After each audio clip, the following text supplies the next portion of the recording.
kita dalam mengelirukan rakyat semua. Terima kasih. Baik, sekarang saya persilakan Datuk Mat Sabri untuk menanyakan soalan kepada Datuk Seri Anwar. Soalan saya mudah saja. Kalau kita mengajar rakyat kita dengan harga yang murah, walaupun pada hakikatnya harga minyak antarabangsa adalah tinggi, tahun 2015 kita akan menjadi net importer. Mungkin beberapa tahun lagi kita tidak ada minyak lagi. Apakah subsidi begini akan diteruskan atau pada waktu itu baru nak naik mendadak serta-merta daripada apa yang ada sekarang? Silakan Datuk Seri Anwar.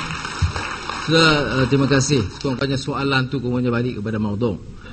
Yang lain tu soal demonstrasi 74, dia belum habis, dia demam masalah itu lagi.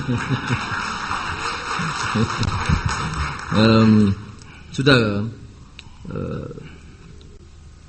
siapa yang bagi angka kata ada depletion, kehausan sumber minyak pada 2015? Itu kalau baca betul-betul laporan Petronas, dia sebut mengikut perkiraan sekarang, seandainya 10 tahun dari sekarang tidak ada sama sekali telaga minyak yang baru, maka bacalah bagi habis. Maknanya kapasiti itu tidak terencat. 20 tahun yang lalu atau 30 tahun yang lalu kapasiti kita berakhir 2005. Keadaan itu berkembang. Dan baiknya Petronas ini kerana dia tidak hanya memilih untuk cari gali dalam negara, dia pilih di luar negara untuk mencari sumber yang baik. Ya, sebab itu saya pertahankan Petronas. Yang saya kritik Kerajaan Barisan Nasional. Dia ada beda. Jadi kalau ahli-ahli yang berhormat, ahli-ahli parlimen pun tak faham yang ni, problem kita ni. Sudah. Soalnya sekarang kita bincang minyak, tapi pengurusan kerajaan, ya, kebocoran. Saya boleh bagi contoh, bukan saya bagi satu pandangan tidak bertanggungjawab. Betul IPP itu dia luluskan di zaman saya jadi Menteri Keuangan, tapi saudara harus honest to the truth. Tak betul. Jangan bohong. Saudara boleh semak rekod, semak surat Tan Sri Ani Arup TNB. Dia pertahankan keputusan Kementerian Keuangan. Dia bercanggah dengan EPU dan keputusan Perdana Menteri pada ketika itu. Ya. Dan saya persilakan saudara semak balik. Kita tidak bersetuju dengan harga yang ditetapkan. Itu sebabnya mengapa Tan Sri Ani Arup meletak jawatan sebagai pengurusi TNB. Sudah. Tetapi tak apalah. Datuk Sabri kata Anwar salah. Tahun 1990. Dan kamu buat apa tahun 2008 ni? Sekarang ini, dalam keadaan permulaan perjanjian IPP, capacity reserve, 10-15 tahun dulu, sekarang kita teliti balik. Untung IPP ini berbilion. Dan Petronas itu kerugian, termasuk TNB, kerana beban perjanjian IPP. Sebab itu harus diteliti semula. Saya menganggarkan, kalau kita teliti semula, selain 2 bilion reserve capacity, kita boleh jimatkan 1 bilion lagi. Dari kadar 3 bilion. Kita hanya perlu 2 bilion. Tengok bagaimana kerajaan uruskan pemberian diesel. Diesel yang bocor, penyeludupan dan penyelewengan. Berapa? 700 juta ringgit satu tahun. Kemudian kerajaan tubuh syarikat kroni, Teras Kimia. 117 juta ringgit. Dah lah rugi 700 juta. Ambil syarikat geng dia, bantu pula 100 juta. Rakyat nganga. Jadi ini sebab saudara. Ini saya minta dengan baik, dengan ikhlas. Betul kan ini? Kalau kita dapat jimatkan yang ini, dia setiap proses satu persatu kita boleh jimatkan. Ini yang disebut tiris dan bocor. Dan sekiranya ini dapat dilakukan, kita lihat ini dari segi kerangka ekonomi makro keseluruhannya. Sudah boleh bangkitkan umpamanya, ini pendekatan naik minyak mendadak ini, cadangan siapa? Ini preskripsi IMF World Bank. Dan beri satu contoh, jangan guna ini sebagai istilah politik biasa. Saya sedia debat soal krisis ekonomi 1997 98 dengan pakar ekonomi lain pun tak apa.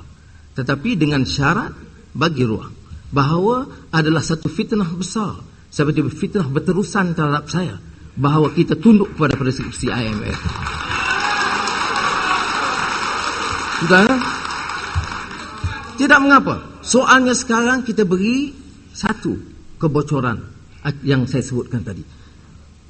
Petronas umumkan ada dividen khas selain daripada puluh-puluh bilion tadi ni, dividen khas tahun ini kepada kerajaan sebanyak 6 bilion.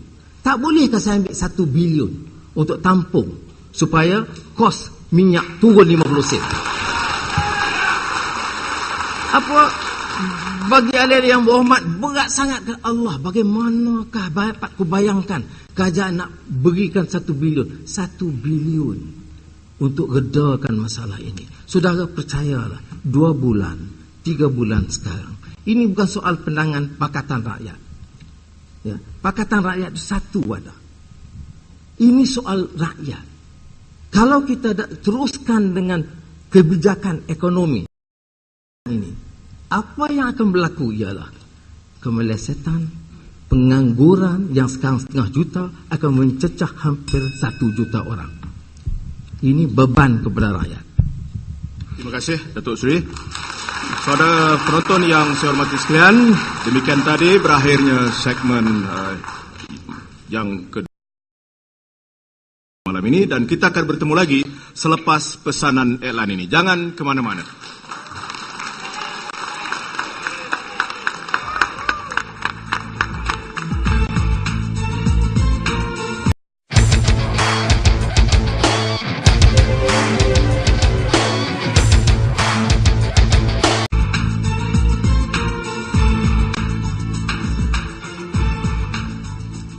Saudara penonton yang saya hormati sekalian, saudara sedang mengikuti debat agenda daily. 2 pendebat yang diundang ialah Yang Berhormat Datuk Ahmad Sabri Cik dan Datuk Seri Anwar Ibrahim.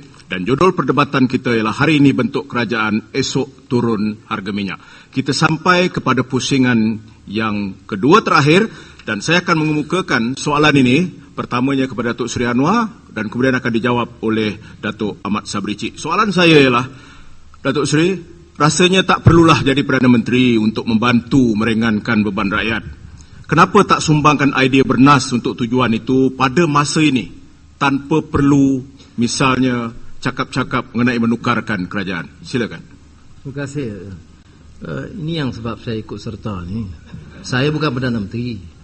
Bahkan nasib saya 1-2 hari ini belum tentu ke mana. Tetapi saya memilih untuk hadir kerana saya rasa kerajaan juga, kawan-kawan saya dalam UMNO Barisan Nasional, harus beri peluang untuk dengar. Ini bukan suatu soal yang partisan hanya khusus untuk Pakatan Rakyat. Kalau cadangan ini diterima, dilaksanakan, kita akan menyokong tindakan mereka. Tetapi soalnya sekarang ialah, apakah ada kesediaan pemimpin-pemimpin kerajaan dan cuba melaksanakan? Johan, Profesor Arif MIER umpamanya menyebut, ya, Februari 2006 naik 30 sen. Inflasi bulan berikutnya 4.8%. Sekarang naik mendadak.